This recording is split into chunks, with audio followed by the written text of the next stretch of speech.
Hello tout le monde, c'est Yacine. Aujourd'hui on va parler du film Le Grand Jeu de Aaron Sorkin.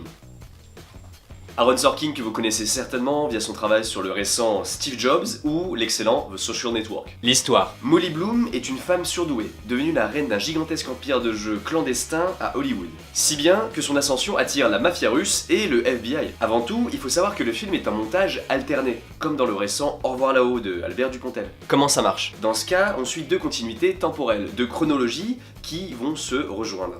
C'est discursif, chacune des temporalités permet de comprendre l'autre. Pour l'héroïne, cette construction permet de distinguer la différence entre ses choix et ses motivations. Molly est inspirante, pour elle, un échec, une erreur est un moyen d'apprendre et de s'améliorer. C'est ce qu'on appelle la résilience. Si elle fait du mal, c'est parce qu'elle est face au mur. Même si vous ne connaissez pas le poker, c'est pas grave, on vous explique les combinaisons et les enjeux en cours. Il y a une vraie démarche de vulgarisation qui nous traite d'égal à égal, un petit peu comme The Big Short qui nous parlait de la bulle financière. Ce que j'ai aimé, c'est les montages rapides dans les parties de poker, les gestes, les regards, les respirations. C'est prenant. Il y a aussi les discussions qui sont subtilement rythmées, et la musique qui fait planer une tension continue. Le film doit beaucoup au jeu de Jessica Chastain, en particulier dans sa confrontation avec Idris Elba, qui la complète. Une des questions qu'on se pose, c'est, au final, qu'est-ce que Molly a fait d'illégal comparativement à un casino ?